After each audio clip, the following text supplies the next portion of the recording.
Assalamualaikum warahmatullahi wabarakatuh. Selamat siang Mas Yuni. Selamat siang. Ya, ini lagi santai ya Mas? Alhamdulillah lagi santai. Luar biasa. Sudah 3 kali pertemuan saya unggah di channel YouTube saya. Hari ini Mas Yuni sudah berhasil mengirim ikan ya Mas? Iya, alhamdulillah. Alhamdulillah. Terima kasih pada Mas Dokter Antropolog ya, Mas Inang Winarso yang sudah membantu kami giat ekonomi agar ada kemandirian. Ini Mas Yuni adalah salah satu contoh nyata yang sedang berlatih dan belajar untuk berdagang ikan. Betul sekali. Ya. Sampaikan sama Mas Inang nih, Mas Yuni. Iya. Pak Inang, terima kasih atas pesanan ikannya. Sudah. Mudah-mudahan Barokah ya. barokah. Berapa hari rencananya dari sana? Insya Allah estimasi 2 hari Insya Allah sampai. Ke Sukabumi ya. Ya, Sukabumi. Nah, terus apa nih Mas membuat tenang memilih jalan ini? Padahal dulu kayaknya begitu keras ya terhadap perlawanan perjuangan Islam yang secara kafah. Ya, betul. Karena dulu saya memahami bahwasanya Pancasila itu atau undang-undang yang berlaku itu sangat bertentangan sekali dengan ajaran-ajaran Islam. Padahal setelah saya pelajari, saya banyak membaca bagaimana ulama-ulama dulu itu merumuskan Pancasila itu justru untuk menyatukan perbedaan. Jadi Pancasila itu dirumuskan untuk menyatukan perbedaan, karena di Indonesia ini bukan hanya agama Islam saja, tapi ada berbagai agama. Nah, itu Pancasila itu untuk menyatukan Sebenarnya perbedaan ya. itu. Tapi mengapa waktu itu kok sampai sangat keras ya? Ya, Menganggap Pancasila itu bukan berlandaskan Al-Quran dan hadis. betul. Jadi saya memaknai Al-Quran itu, menyamakan Al-Quran itu sebagaimana dengan berhala. Berarti Pancasila menjadi berhala. Betul. Nah, itu salahnya di situ. Ya. Padahal di situ undang-undang itu untuk mengatur atau untuk menjaga kesatuan. Jadi bukan untuk diibadahi. Tapi untuk menjadi keras seperti sana, apa doktrin awal? Mengapa sama berani terlibat dalam gerakan apa namanya merampok dalam bahasa FAI. FAI ya? Apa itu FAI? FAI itu mengambil harta milik orang-orang kafir. Mengambil harta milik orang-orang kafir. Orang-orang kafir. Atau yang dianggap kafir ya? Atau yang dianggap kafir. Antara lain punya siapa saja itu yang dirampok? Yang dirampok itu yang menurut kita ya orang-orang kita anggap kafir, orang-orang yang pro dengan demokrasi, bukan hanya orang-orang non muslim saja, tetapi orang-orang Islam yang pro dengan demokrasi itu Sempat dirampok juga. Berapa kali sahabat melakukan aksi perampokan itu? Saya sudah lupa, tapi sudah berulang kali. Sudah berulang kali ya, ya Allah Gusti. Gak ada rasa takut waktu itu? Tidak ada. Bahkan sempat menyaksikan polisi datang sempat ya? Sempat. Habis dari peristiwa itu tidak begitu lama terus Polisi datang. sama di situ nggak ditangkap? Enggak. Karena nggak ngerti ya? Enggak. Biasanya berapa orang? Kita biasanya untuk melakukan aksi kadang berempat, kadang berdua. Tidak punya rasa takut? Tidak ada. Iya, rampok loh. Enggak ada. Yo, sahabat ini Mas Yoni ini salah satu korban paparan ajaran radikalisme sehingga sampai terdoktrin ya. Awalnya mengapa? Menolak atau tiba-tiba ikut iya itu? Jadi mengamini. Awalnya itu memang doktrinnya itu prosesnya panjang ya, tidak hanya 1 hari 2 hari. Jadi butuh proses panjang untuk menjadi lama ya. Untuk menjadi radikal itu sebenarnya sudah ada ciri-cirinya. Apa misalnya? Jadi pertama kali yang tampak itu, pertama dia tidak akan mau sholat di masjid. Siapa orang itu? Orang-orang yang berpemahaman Nggak mau jamaah ya? Betul, karena apa? Menganggap bahwa masjid-masjid yang ada di Indonesia itu masih biror. Masjid Hiror, Biror. bukan horor. Bukan. Apa itu makna Hiror? Kemudian mereka tidak mau sholat di belakang imam-imam yang pro dengan demokrasi. Oh, nggak mau jadi makmum malah? Tidak mau, dan dia tidak mau sholat di belakang pegawai negeri, Apalagi polisi ya? apalagi polisi.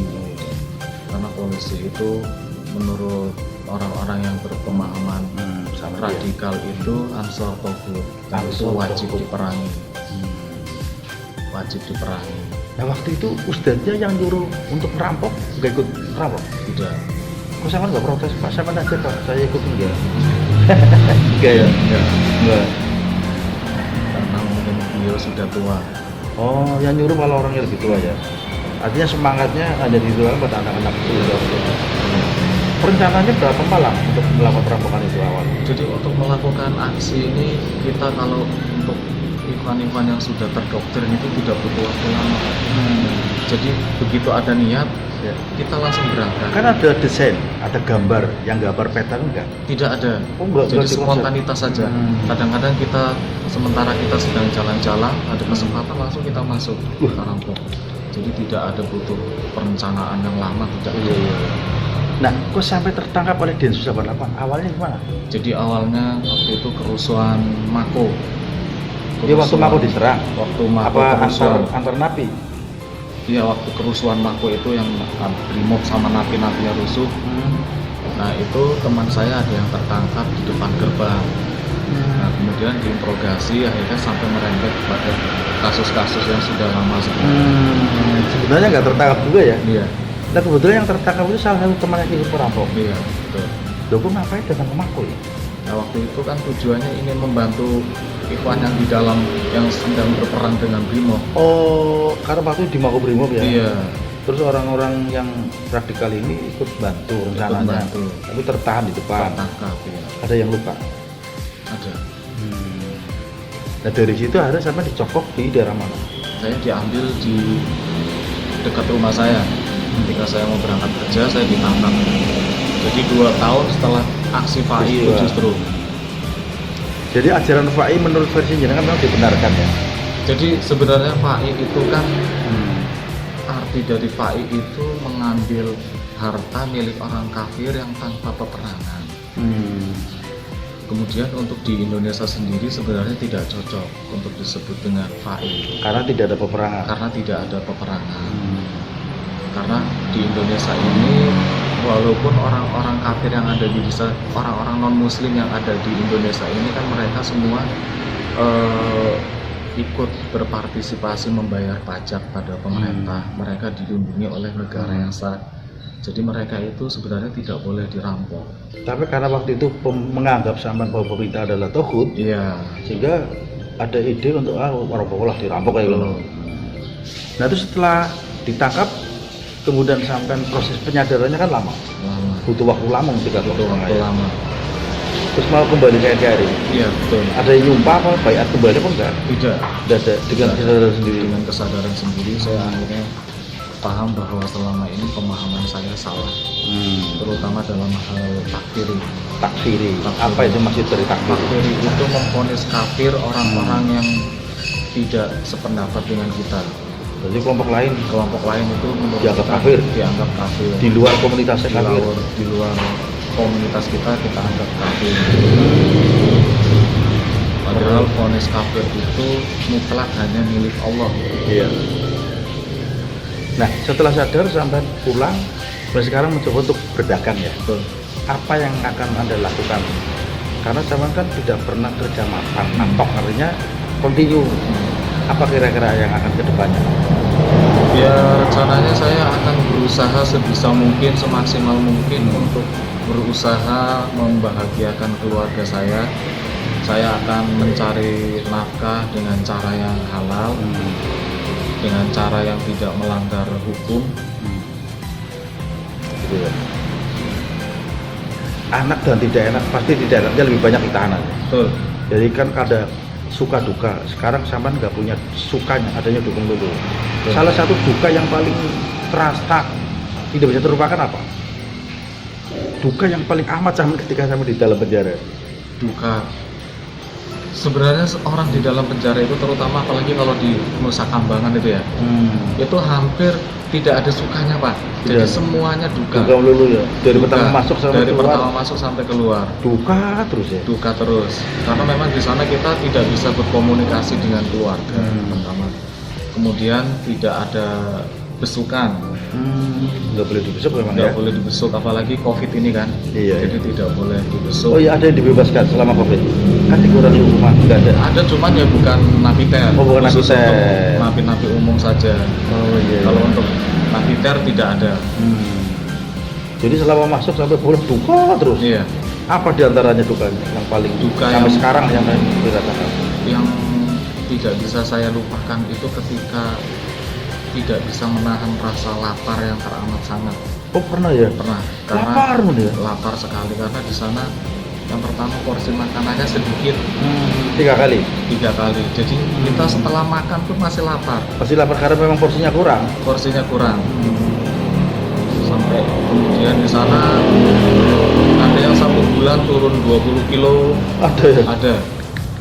Kan ada lagu itu hidup di bui ya. Ya betul. Dan itu Bagaikan betul. burung, ya kan? Mungkin kalau teman-teman yang belum pernah masuk ke Tangan. terutama Karanganyar Hmm. atau Batu itu mungkin belum pernah merasakan penjara yang betul-betul penjara. Kalau hanya mereka di penjara di lapas-lapas luar Lapas Nusa umum. Kambangan itu hanya numpang tidur, Rumah tidur aja ya. bukan Biasa penjara ya. yang sesungguhnya Penjara sesungguhnya di Nusa di Kambangan. Nusa Kambangan. Ya, luar biasa sahabat.